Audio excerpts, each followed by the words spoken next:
5ই আগস্টের পরে ডক্টর ইউনূস হয়েছে সবচেয়ে বেশি লাভবান। এই হত্যার দায় কখনো আস্থা দাঁড়াতে পারবে না, এই হত্যার দায় কখনো সার্জিস দাঁড়াতে পারবে না। ডক্টর ইউনূস বিভিন্ন সময় বিভিন্ন রূপে আমাদের সামনে এসেছেন।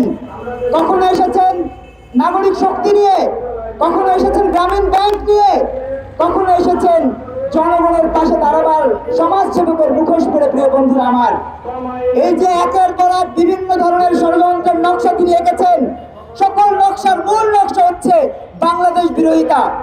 তার প্রমাণ দেখেন, 5ই আগস্টের পরে সবচেয়ে বেশি লাভবান কে হয়েছে বাংলাদেশে?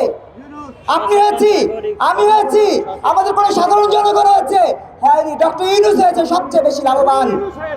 আজকে সেই শত্রু, গণশত্রু, যাকে আমরা বলি ফাদার অফ ফ্যাসিজম, আপনারা দুদিন আগে শুনেছেন ফ্যাসিস্ট বলে একটা সরকারের পতন তৈরি করেছিল যারা, তারা আজকে মহা ফ্যাসিস্টে পরিণত হয়েছে। প্রিয় বন্ধুরা আমার, আজকে সেই মহা ফ্যাসিস্টের কারণে আমাদের শিশুরা একের পর এক জীবন হারাচ্ছেন। আজকে হামের টিকা সংকট কেন তৈরি করেছে? হামের টিকা সংকট তৈরি করবার একটা মাত্র কারণ, সেটা হলো তারা আমাদের নতুন প্রজন্মের প্রকৃত প্রতিনিধিদেরকে একের পর এক হত্যা করবার মধ্য দিয়ে বাংলাদেশকে মেধাশূন্য করতে চায়। 71-এ মনির চৌধুরীদেরকে হত্যা করে সাত মেটেনি, 71-এ শহীদুল্লাহ কাসারদেরকে জীবন নিয়ে তাদের যে রক্তের নেশা সেটা কাটেনি। আজকে তাদের রক্তের নেশা আমাদের শিশুদের উপরে এসে পড়েছে। অনেকে বলছেন 5 শতাধিক শিশু হত্যাকাণ্ডের শিকার হয়েছে, আমি বলবো সহস্রাধিক হয়েছে।